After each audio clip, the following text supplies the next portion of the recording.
सातवें चरण का मतदान आज पूरे तरीके से खत्म हो चुका है और उसके साथ साथ अब यह भी तय हो गया है कि करीब 450 सीटों पर अब लोकसभा के लिए मतदान की प्रक्रिया खत्म होने के साथ ही जनता अपना मन बना चुकी है। लेकिन आखिरकार क्या स्थिति निकलती हुई दिखाई दे रही है, इसके साथ साथ आपको हम यह भी बताना चाहेंगे कि इस बार के चुनाव के चरण में यानी कि सातवें चरण में कई ऐसे दिग्गज रहे जो कि अपनी किस्मत को आजमाते हुए दिखाई दिए। सोनिया गांधी से लेकर राजनाथ सिंह तक हर कोई इस बार जनता के सामने रहा और ये एक ऐसा मौका है, एक ऐसा वक्त है जब बड़े से बड़े नेता भी जनता के सामने शीश नवाते हैं। तो आइए आपको दिखाते हैं इलेक्शन का 2020।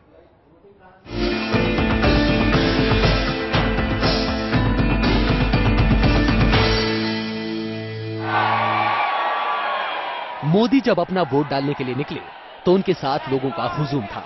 नजारा कुछ ऐसा था जैसे मोदी वोट डालने नहीं अपना नामांकन करने जा रहे हों। वडोदरा से चुनाव लड़ रहे मोदी ने अपना वोट गांधीनगर में डाला, जहां से लाल कृष्ण आडवाणी बीजेपी के उम्मीदवार हैं। देश भर में अपनी रैलियों के बिजी शेड्यूल को देखते हुए उन्होंने सुबह 9 बजे से पहले ही वोट डाला। मतदान के बाद मोदी ने प्रचार के लिए गुजरात में ज्यादा समय न दे पाने के लिए लोगों से माफी भी मांगी। मैं गुजरात की जनता की क्षमा भी मांगना चाहता हूं, क्योंकि पहले तो मैं चुनाव अभियान में बहुत समय देता था। इस बार पूरे चुनाव अभियान में मुश्किल से 2 दिन में सिर्फ 18 घंटे दे पाया हूं। वोट डालने के बाद मोदी ने हाथ में लगी स्याही दिखाते वक्त लोगों को बीजेपी का चुनाव चिन्ह तो दिखाया ही, कमल के निशान के साथ अपनी सेल्फी भी खींची। लेकिन मोदी की सदा पर कांग्रेस बिल्कुल भी फिदा नहीं हुई। मोदी जी ने जो कुछ किया है जानबूझ के किया है। हाथ में कमल का फूल लेके खड़े रहे। वो ये जानते थे कि मैं कानून तोड़ रहा हूं और कानून को तोड़ा है। इलेक्शन कमीशन यकीनन उनके खिलाफ कार्रवाई करेगा। मेरा मुतालबा है कि जिस तरह आजम खां पे पाबंदी लगी है, इसी तरह नरेंद्र मोदी पर पाबंदी लगनी चाहिए कि वो पूरे देश के अंदर कैंपेन करने का हक खो चुके हैं। मोदी की इस मार्केटिंग स्ट्रेटेजी से चुनाव आयोग भी खुश नहीं है। चुनाव आयोग ने गुजरात के मुख्य सचिव और डीजीपी को मोदी के खिलाफ धारा 126(1)(b) के तहत कार्रवाई करने के आदेश दिए हैं। धारा 126(1)(b) के तहत वोटिंग खत्म होने से 48 घंटे पहले तक ऐसा कोई काम नहीं किया जा सकता जिससे मतदान के प्रभावित होने की आशंका हो। चुनाव आयोग का मानना है कि मोदी की मंशा देश भर में हो रही वोटिंग को प्रभावित करने की थी। Team news nation. तो आपने देखा किस तरीके से नरेंद्र मोदी ने आज भी मौका नहीं चुका और इस पूरे मामले पर दरअसल एक केस भी उनके खिलाफ दर्ज किया जा चुका है। आइए आपको दिखाते हैं किस तरीके से राजनीतिक प्रतिक्रियाएं काफी तीखी होती चली जा रही हैं इस पूरे मामले को लेकर।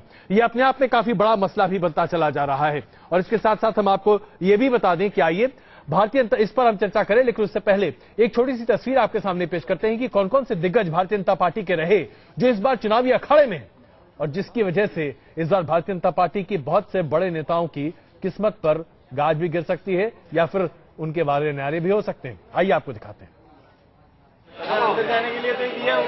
सातवें चरण के मतदान में देश भर के 9 राज्यों में 89 सीटों के लिए वोट डाले गए।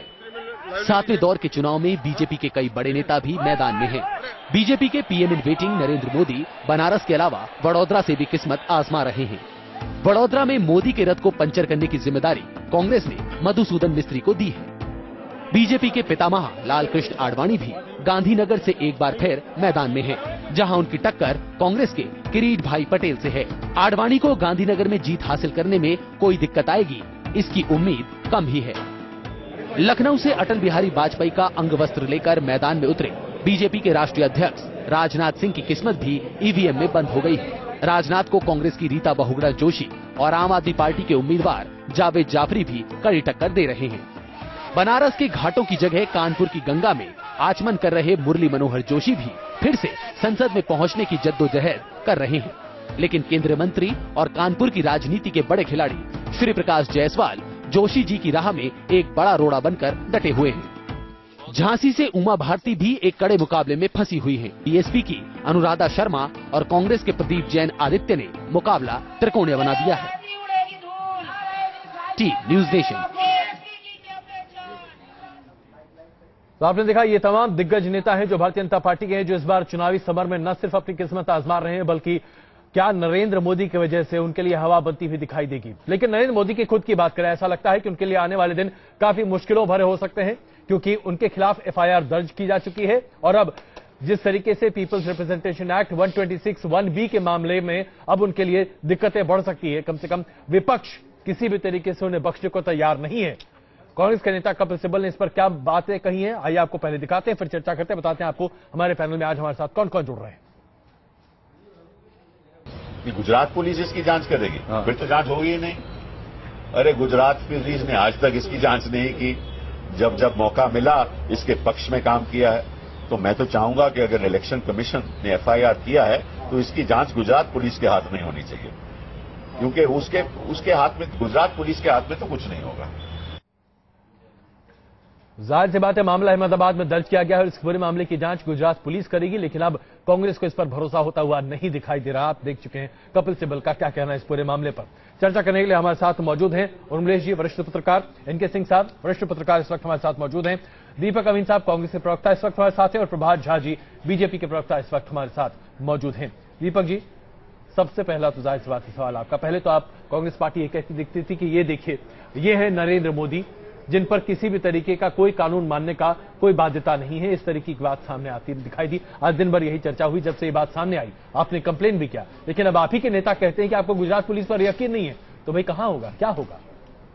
देखिए अजय जी, इसमें न केवल हम कह रहे हैं लेकिन सुप्रीम कोर्ट ने भी ये कहा है पहले, जब 2002 दंगों के जो केस चल रहे थे वहां पे, उनको गुजरात से क्यों हटाया गया। तो ये तो किसी को विश्वास नहीं है वहां पे, उनके खुद के स्वयं 32 पुलिस अफसर जेल में हैं। नहीं दीपक जी, लेकिन देखिए तो आप जिस चीज की उल्लेखना आप देखिए, होम मिनिस्ट्री किसके हाथ में है जी? होम मिनिस्ट्री श्री नरेंद्र मोदी के हाथ में है।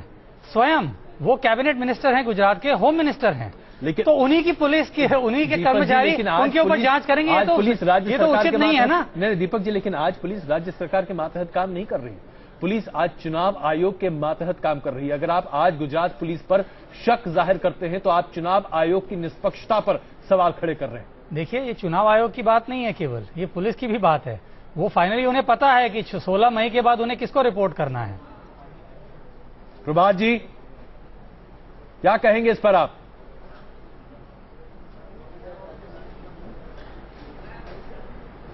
हम इतना ही कहेंगे कि अगर वायलेशन है तो चुनाव आयोग अपना काम करेगा। हम किसी भी पुलिस एजेंसी पर अविश्वास नहीं कर सकते और इस तरह के अविश्वास से पुलिस का मनोबल टूटता है। दीपक भाई का विश्वास 2002 से अभी तक चला आ रहा है और इसी चले रहने के कारण गुजरात से कांग्रेस बाहर हो गई है। विश्वास जनता में करना पड़ता है, एजेंसियों पर करना पड़ता है और ऐसे विश्वास से ही जनता का विश्वास जीता जाता है। एक सिरे से खारिज कर देंगे और पूरी गुजरात पुलिस को आप शंका के घेरे में डाल देंगे, ये कहां का वाजिब कर्म है, ये कहीं से वाजिब नहीं लगता, कहीं से उचित नहीं लगता है। इसलिए मेरी मान्यता है कि अगर नरेंद्र मोदी जी ने कोई, वैसे तो मैं मानकर चलता हूं हंसी मजाक में बातें होती हैं, हाथ लेकर स्वयं कांग्रेस जाती है और हाथ लेकर बाहर आती है। क्या हाथ कटवा देंगे आप किसी का? अगर उन्होंने हाथ हिला दिया तो क्या हो गया? प्रभात जी, बहुत सारे लोग कांग्रेस के जाते हैं, हाथ बाहर आके हिलाते हैं, ये क्या चुनाव, ये वायलेशन का उल्लंघन नहीं है? प्रभात जी, मैं आपको जरा याद दिलाना चाहता हूं कि जब गुजरात में आपके जो सारे केसेस बाहर जाते हैं, वहां पे जो इंडाइटमेंट, जो कन्विक्शन रेट है वो 25% है और गुजरात में जो केसेस हैं वहां पे कन्विक्शन रेट केवल 5% है। क्या ये आपको साबित नहीं करता है कि इस पे विश्वास नहीं कर सकते? आपके खुद के पुलिस अफसरों को आप जेल में डाल भाई, आप रेट निकालते रहो। जनमत में, जनतंत्र में जनमत का महत्व होता है। मैं आपको रेट दिखा रहा हूं, आप सारे रेट करने के लिए तैयार नहीं है। आंकड़े निकालते रहिए। हमें तो सरकार में आते हैं, जनता का समर्थन मिलता है और गुजरात में तीसरी बार सरकार बनाकर जनता की सेवा करते हैं। प्रभात जी, आपने एंटी टेररिस्ट स्क्वाड का क्या, कैसे उपयोग किया, क्या इस्तेमाल किया, वो तो आपके टेप में ही दिखाई दे रहा है। किसी महिला के पीछे आप अपनी पुलिस को कैसे भेज रहे हैं, क्या करते हैं, वो तो सारे देश को पता है। कांग्रेस का सुपड़ा साफ कर दिया गुजरात से। चलिए आइए इस चर्चा में वासिफ हुसैनी साहब को भी शामिल करते हैं, समाजवादी पार्टी से इस वक्त हमारे साथ जुड़ चुके हैं। वासिफ हुसैनी जी, नरेंद्र मोदी जी के ऊपर केस दर्ज हो चुका है, लेकिन गुजरात पुलिस पर कांग्रेस को भरोसा नहीं है। आप लोगों को क्या यकीन है? और याद रखिएगा, एक बार आपके ऊपर भी साइकिल चलाने का आरोप लग चुका है। आचार संहिता का उल्लंघन का मामला बना था उस वक्त।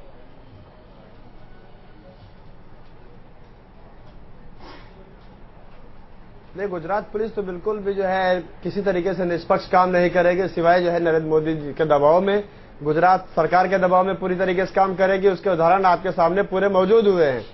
और जिस तरीके से गुजरात दंगे हुए, जिस तरीके से इनका हाथ रहा, इनके अधिकारी जगह जगह बैठे हुए हैं, इनके पले हुए अधिकारी, कहना नहीं चाहिए इस भाषा का प्रयोग हम लोग नहीं करते, लेकिन जिस तरीके से इनके अधिकारी बैठे हुए हैं और इनके इशारे पे काम करते हैं, तो मुझे तो नहीं लगता कि किसी भी तरीके से इनके लोग जो निष्पक्ष कार्रवाई करेंगे या वहां गुजरात की पुलिस निष्पक्ष कार्रवाई करेगी। तो हुसैनी साहब, ऐसे आरोप तो आपके ऊपर भी लगाए जा सकते हैं। मुजफ्फरनगर दंगों की बात आप कैसे भूल सकते हैं? सुप्रीम कोर्ट की तीखी टिप्पणियां, तल्ख टिप्पणियां आपकी पार्टी के ऊपर और आपकी सरकार के ऊपर है। दंगे हमने कराई है, बीजेपी ने कराई। यही बीजेपी सामने, यही भारतीय जनता पार्टी सामने मौजूद है। भारतीय जनता पार्टी ने दंगे कराए मुजफ्फरनगर, शामली में, जगह जगह दंगे कराए। हमारी सरकार को बदनाम करने के लिए जो जनता की सरकार, जनता द्वारा चुनी गई है। नहीं, सरकार आपकी नियंत्रण करना आपका, पुलिस आपके मातहत काम करे और दंगा कराए भारतीय जनता पार्टी। आपके पास इसका कोई साक्ष्य है? आज तक किसी कोर्ट में आपने साबित किया? बिल्कुल नहीं। सरकार दंगे कराने का, सिर्फ एक सरकार का दंगे कराने का आपके अब तक जो है भारतीय जनता पार्टी के अलावा किसी भी सरकार का, गुजरात में जिन्होंने दंगे कराए उसके अलावा किसी सरकार पर आरोप नहीं लगा। इनके सरकार ने दंगे कराए, हमारी सरकार ने आप चीजों पर न माने ये अलग बात है, लेकिन सुप्रीम कोर्ट की टिप्पणियां अपने आप में काफी है समाजवादी पार्टी की सरकार पर तल्ख टिप्पणियां डालने के लिए। उर्मिलेश जी, जिस तरीके से नरेंद्र मोदी के ऊपर अब ये वायलेशन की बात सामने आई है, कोर्ट ने दंगे कराने का कोई नहीं, बिल्कुल दंगे नहीं कराए गए। नहीं, दंगे कराने की बात नहीं, लेकिन सुप्रीम कोर्ट की टिप्पणियां काफी तल्ख रही हुसैनी साहब, और उस पर आप भी जानते हैं आपकी सरकार का जवाब तक नहीं था वहां पर। इस बारे में आप भी लेकिन सुप्रीम कोर्ट ने ऐसा, सुप्रीम कोर्ट हम अभी दंगे पर बात नहीं कर रहे हुसैनी साहब, सुप्रीम साहब हम अभी दंगों पर बात नहीं कर रहे। मैंने आपको सिर्फ एक एग्जाम्पल दिया था। ऐसा कोई, बिल्कुल, मैं आता हूं आपके पास हुसैनी साहब, बस जरा एक सेकंड। उर्मिलेश जी, अगर हम नरेंद्र मोदी जी की आज की कमल के निशान को सामने दिखाने की बात करें, क्या वाकई में मोदी जी को अब 7वें चरण में आकर जहां मतदान हो रहा है जिस राज्य में, वहां पर प्रेस को बात करते समय कमल के फूल को दिखाने की आवश्यकता थी, या इसे आप ये कहेंगे कि दरअसल ये मैंने चलते चलते कुछ भी बटोरने वाली मानसिकता है? नहीं, मैं वो स्वयं देख रहा था फुटेज, उस वक्त आप ही के चैनल पर मैं था बैठा सुबह। मैं स्वयं चकित रह गया कि एक सूबे का मुख्यमंत्री 3 बार और बहुत सीजन्ड पॉलिटिशियन, देश के प्रधानमंत्री पद के प्रत्याशी, सबसे बड़े विपक्षी दल के, आखिर ये कैसे हो सकता है? ये अनजाने में नहीं हो सकता है, और अगर जानबूझकर किया गया तो और भी बहुत खतरनाक बात है हमारे देश की डेमोक्रेसी के लिए। तो मुझे लगता है किसी साधारण नेता, किसी छोटे मोटे कार्यकर्ता ने, किसी मझोले कार्यकर्ता ने, नेता ने ऐसा किया होता तो इलेक्शन कमीशन उसे दंडित करता और एक चेतावनी देता, बात समझ में आती है। लेकिन ये कितना बड़ा कद्दावर नेता अगर ऐसा कर रहा है, और केवल लोटस दिखाने की बात नहीं है कि कमल निशान वो दिखा रहे हैं बार बार, बल्कि बाकायदा प्रेस कॉन्फ्रेंस हुई है।